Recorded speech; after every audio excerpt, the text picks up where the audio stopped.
나이트, 엘리 위젤. 살아남은 자들. 추위를 이기려고 서로 바짝 밀착했기 때문에 머리가 무거웠다. 뇌에서 회오리 바람이 이는 듯 아무것도 기억나지 않았다. 정신은 무관심으로 마비되었다. 여기든 다른 데든 그건 중요하지 않았다. 오늘 죽느냐, 내일 죽느냐, 아니면 며칠 뒤에 죽느냐. 밤은 무척 길었다. 결코 끝나지 않을 것 같았다.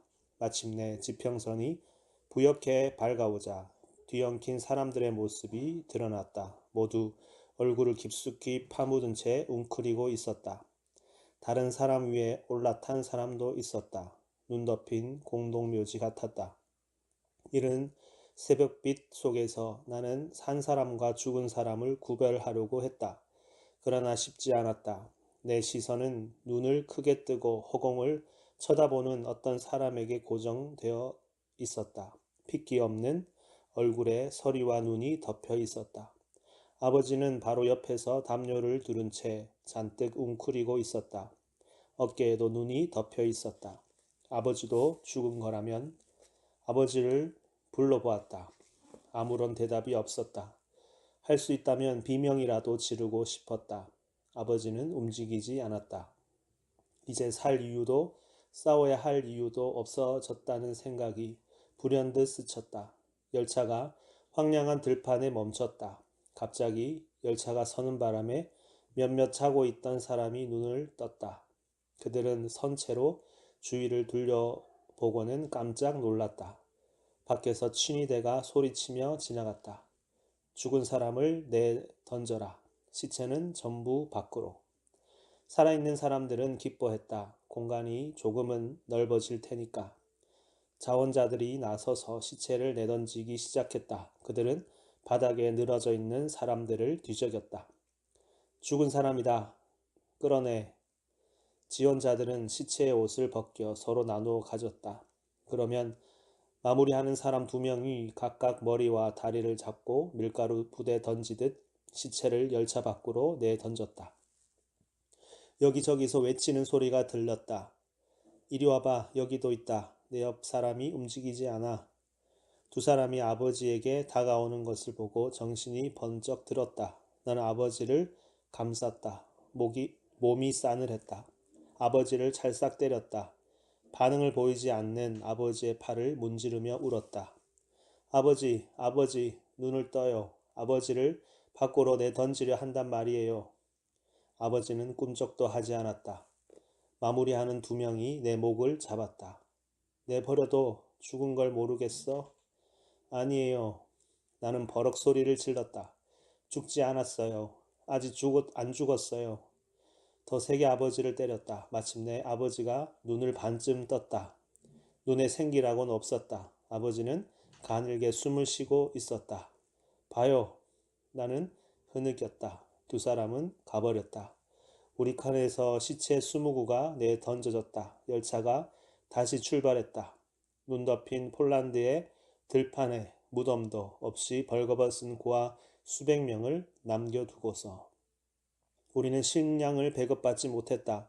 눈으로 연명했다. 빵 대신 눈을 먹었다. 낮도 밤과 다름없었다. 밤은 흑암의 찌꺼기를 우리 영혼 속에 남겼다. 열차는 천천히 달렸다. 때로는 몇 시간이나 멈추었다가 다시 달렸다. 눈은 그칠 줄 몰랐다. 우리는 밤낮 바닥에 누워 있었다. 다른 사람 위에 올라탄 사람도 있었다. 누구도 입을 열지 않았다. 우리는 얼어붙은 몸뚱어리에 지나지 않았다. 모두 눈을 감고 있었고 열차가 멈추어서 시체를 드러내기만 기다렸다. 열차는 밤낮으로 달렸다. 때로는 독일의 작은 마을을 지나가기도 했다. 그때는 어김없이 이른 아침이었다. 독일인 노동자들이 일터로 가고 있었다. 그들은 놀라는 기색도 없이 잠시 멈춰 서서 우리를 쳐다보았다. 어느 날 열차가 멈추었을 때 어떤 노동자가 가방에서 빵 하나를 꺼내 열차 안으로 던졌다. 모두 벌떼같이 몰려들었다. 굶주린 수십 명이 빵 부스러기를 두고 필사적으로 싸웠다. 그 노동자는 흥미로운 눈길로 그 광경을 지켜보았다. 몇 년 후 아덴에서 비슷한 광경을 목격한 적이 있다. 배에 탄 승객들은 원주민들에게 동전을 던지며 즐거워했다. 원주민들은 동전을 주우려고 뛰어들었다. 우아한 프랑스인 숙녀가 이 모습을 보며 매우 즐거워했다. 두 아이가 물속에서 뒤엉켜 필사적으로 싸우고 있었다. 한 아이가 다른 아이의 목을 졸라 죽이려는 모습을 보고 나는 그 숙녀에게 말했다. 동전 그만 던져요. 그 숙녀가 말했다. 왜요? 난 자선을 베푸는 걸 좋아하는데. 빵이 날아든 열차 안에서는 어김없이 싸움이 벌어졌다. 서로 덤벼들고 짓밟고 쥐어뜯고 때리는 바람에 순식간에 아수라장이 되었다. 곱비 뿔린 굶주린 짐승 같았고 눈에는 원시적인 증오의 빛이 번뜩였다. 어디서 그런 힘이 나오는지 날카로운 이와 손톱으로 서로 공격했다. 호기심 어린 눈을 한 행인들과 노동자들이 열차를 따라 쭉 늘어섰다. 이런 화물 열차를 처음 보는 모양이었다. 금방 사방에서 열차 안으로 빵이 쏟아졌다. 구경꾼들은 이 쇠약한 짐승들이 빵 부스러기를 놓고 서로 죽일 듯 덤벼드는 모습을 지켜보았다. 빵 하나가 우리 칸에 떨어졌다. 나는 꼼짝도 하지 않았다. 무엇보다도 사나운 남자 수십 명을 상대로 싸울 힘이 없다는 것을 잘 알고 있었기 때문이다. 가까이 있던 한 노인이 네 발로 기어가더니 이내 한데 엉켜 싸우는 무리에서 빠져나왔다. 한 손을 가슴에 대고 있었다. 처음에는 그가 가슴을 어져 맞았다고 생각했지만 알고 보니 빵을 셔츠 속에 감추고 있었다. 그는 번개같이 빵을 꺼내 입속에 넣었다. 두 눈이 반짝 빛났고 창백한 얼굴에 웃음이 번져 마치 찡그린 듯한 표정이 되었다. 그러고는 시치미를 뚝 뗐다. 그 옆에 한 그림자가 내려앉더니 노인을 덮쳤다. 한 대 얻어맞고 깜짝 놀란 노인이 울부짖었다. 마이어, 마이어, 날 못 알아보겠니? 넌 지금 아비를 죽이고 있어. 내게는 빵이 있어. 내게 줄 빵이. 내게 줄.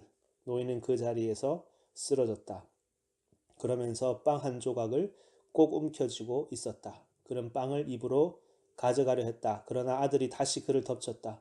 노인은 뭐라고 중얼거리다가 신음하더니 죽어버렸다. 아무도 거들떠보지 않았다. 아들은 노인의 몸에서 빵 조각을 찾아내 미친 듯이 먹었다. 하지만 그것도 잠깐이었다. 두 사람이 그를 보고 있다가 달려들었다. 다른 사람들도 가세했다. 사람들이 물러났을 때 내 옆에는 아버지와 아들 시체 두 구가 놓여 있었다. 나는 16살이었다. 우리 칸에는 아버지의 친구인 마이어 카츠가 함께 타고 있었다. 그는 분화에서 정원사로 일했다. 때로는 우리에게 푸성귀를 좀 갖다 주기도 했다. 다른 사람보다 그나마 영양 상태가 나았기 때문에 강금 생활도 그럭저럭 견뎌낼 수 있었다. 다른 사람들보다 힘이 셌기에 그는 우리 칸의 책임자로 임명되었다. 열차 안에서 맞은 세 번째 밤 나는 숨이 막혀 화들짝 눈을 떴다. 누군가 내 목을 조르고 있었다. 소리를 지를 틈도 없었다. 아버지, 그 한마디만 겨우 내뱉었다. 숨이 막혀 죽을 지경이었다. 아버지가 눈을 뜨고 공격자를 움켜잡았다. 하지만 힘이 없어 그놈을 떼어낼 수 없었다. 아버지는 마이어 카츠를 불러 도움을 청했다. 빨리 와봐. 어떤 놈이 내 아들의 목을 조르고 있어. 잠시 후 나는 자유로워졌다. 그 낯선 사람이 왜 나를 죽이려고 했는지는 끝내 알 수 없었다. 그런 마이어 카츠가 며칠 후 아버지에게 말했다.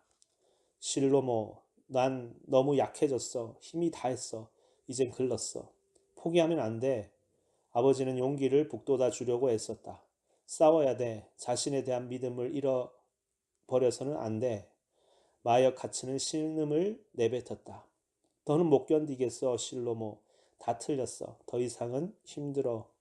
아버지는 카츠의 팔을 붙잡았다. 그러자 우리 중에서 가장 기운이 센 마이어 카츠가 울기 시작했다.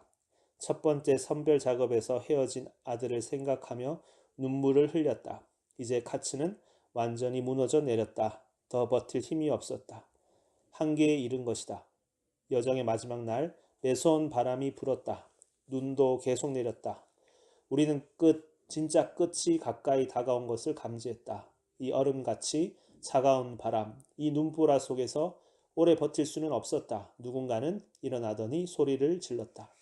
앉아 있으면 안 됩니다. 얼어 죽습니다. 일어나서 움직입시다. 모두 일어났다. 젖은 담요를 바짝 당겨 어깨를 감쌌다. 우리는 그 자리에서 앞뒤로 왔다 갔다 하려고 애썼다. 갑자기 울부짖음, 상처 입은 짐승이 울부짖는 소리가 들렸다. 또 한 사람이 막 숨을 거두었다. 죽어가는 사람들이 그를 따라 울었다. 그 울음소리는 무덤 너머에서 들려오는 것 같았다. 이제 모두 울고 있었다. 신음하고 있었다. 비탄에 젖은 울음소리가 바람과 눈에 부딪혔다. 비탄은 이 칸에서 저 칸으로 퍼졌다. 너무나 빨리 전염되었다. 수백 명이 같이 울었다. 기나긴 죽음의 덜컹거림도 끝나가고 있었다. 모든 한계가 교차되었다. 힘이 남아있는 사람은 단 한 명도 없었다. 그리고 밤은 끝없이 이어질 것 같았다. 마이어 카츠가 신음처럼 내뱉었다. 차라리 총으로 쏴서 죽여 주었으면. 그날 밤 우리는 목적지에 도착했다. 밤이 깊었다. 친위대가 와서 내리라고 했다. 죽은 사람은 열차 안에 그대로 버려졌다. 설 수 있는 사람만 떠날 수 있었다. 마이어 카츠는 열차에 남겨졌다. 그 마지막 날이 가장 치명적이었다. 우리 칸에는 100여 명이 타고 있었다. 그런데 12명만이 열차에서 내렸다. 아버지와 나도 내렸다. 우리는 부헨발트에 도착했다.